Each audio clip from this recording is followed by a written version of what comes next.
気配が変わった。前奏。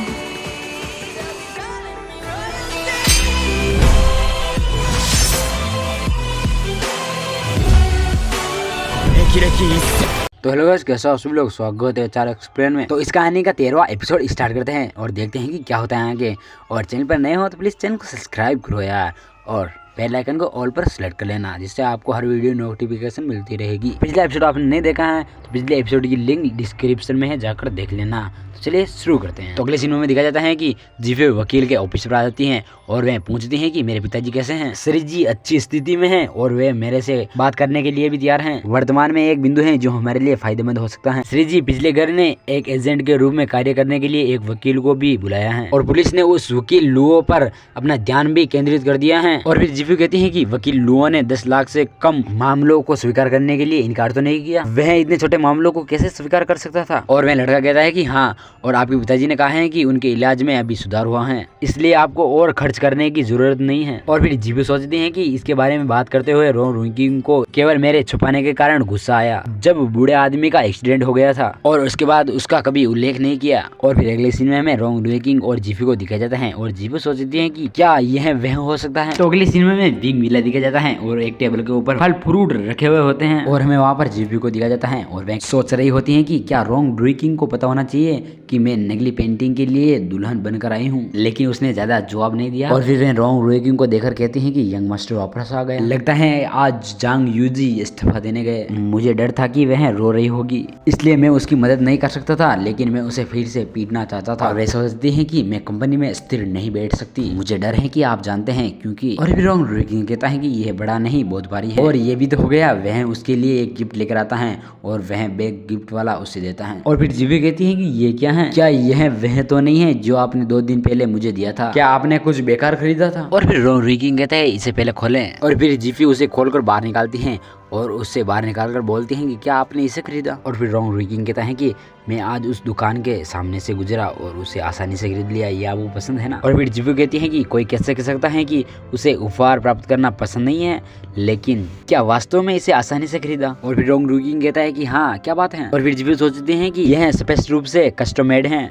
इसलिए आपको अपॉइंटमेंट लेने की आवश्यकता होती है, आपने इसे रास्ते में क्यों खरीदा। अच्छा, तो यहाँ कशीदाकारी का नाम भी सहयोग है। और फिर रोंग रुइकिंग कहता है कि ठीक है, अगर आपने मुझे नहीं बताया तो मैं ध्यान नहीं दूंगा, यह वास्तव में एक सहयोग है। और जीफी मुस्कुराते हुए सोचती हैं कि मैंने पहले ध्यान नहीं दिया, क्या रोंग रुइकिंग झूठ बोलने में माहिर हैं। और फिर रोंग रुइकिंग कहता है कि या तो स्टोर की अटकलें। और जीफी कहती है कि सच में, और अपने मन में सोचती हैं कि स्टोर को नहीं पता था कि रोंग रुइकिंग की पत्नी को जीपी कहा जाता है। और फिर जीपी उसे पहनकर कहती हैं कि क्या ये अच्छा लग रहा है। और फिर रोंग रुइकिंग कहता है कि हाँ। और जीपी सोचती हैं कि ये पता चला है कि जीवन में रोंग रुइकिंग के ली यहाँ नहीं है, जीफ्यू हैं। और फिर जीफ्यू उसे पास खींचकर कहती हैं कि धन्यवाद। और अगले सिनेमा में दूसरा दिन दिखाया जाता है और जीफ्यू मिरर के सामने बैठकर सज संवर रही होती हैं। रुइकिंग कहता है कि उपन्यास में आपको एक शौकिया नहीं होना चाहिए, और फिर मैं आपको तैयार कराने के लिए किसी को खोज लूंगा। क्या आपके रूपांतरित होने के बाद क्या आपकी सुंदरता आश्चर्यजनक नहीं होगी। और फिर जीफ्यू कहती हैं कि अब आपको क्या लगता है कि कितनी महिलाओं को मेकअप करना नहीं आता, इस बिंदु पर जहां आप सीधे पुरुषों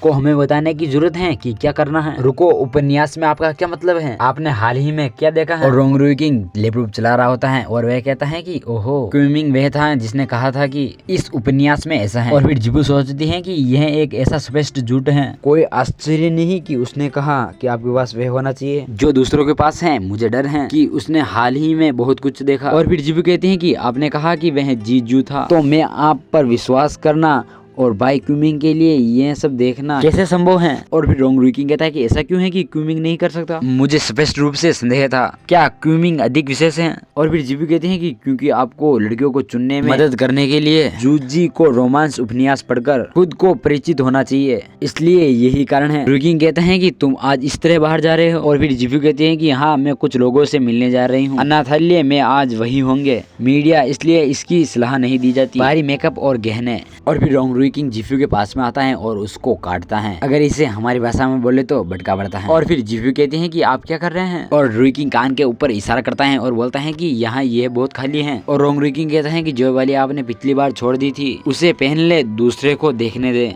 आपके पास है लेकिन उसके पास नहीं है। जिफ्यू यह सुनकर कुछ भी नहीं बोल पाती है। और फिर जिफ्यू कहती है कि आपने इसे दोबारा किस उपन्यास से देखा। रोंग रुई किंग जिफ्यू को अपनी गोदी में उठा लेता है और कहता है कि अगर आप इसे नहीं पहनते हैं तो आपको जाने की अनुमति नहीं दूंगा। और फिर जिफ्यू कहती है कि अच्छा रुको तो सही। और जिफ्यू कहती है कि मुझे जल्दी से नीचे जाने दो, मैं इसे पहन लूंगी, मुझे अनाथालय जाने में देर हो रही है। रुई किंग कहता है कि ये आप पहले करते तो अच्छा होता। और फिर जिफ्यू उन बालियों को देखकर कहती है कि सच में आप पागल तो नहीं हो गए हो। और रोंग रुई किंग कहता है कि आप आज जिस अनाथालय में जा रहे हो उसका नाम क्या है। और फिर जिफ्यू कहती है कि इसके बारे में बोलते हुए यह वास्तव में एक सहयोग होगा, यह वह अनाथालय है जहां मुझे गोद लिया गया था, जिसे एंजल अनाथालय कहा जाता है। और फिर रोंग रुई किंग कहता है कि एंजल अनाथालय। और फिर जिफ्यू कहते हैं कि क्या आप एंजल अनाथालय को जानते हैं। तो आज का एपिसोड यहीं पर खत्म करते हैं और मिलते हैं इसके नेक्स्ट एपिसोड में। तब तक के लिए धन्यवाद। Thank you for watching. 経済が変わった 前奏。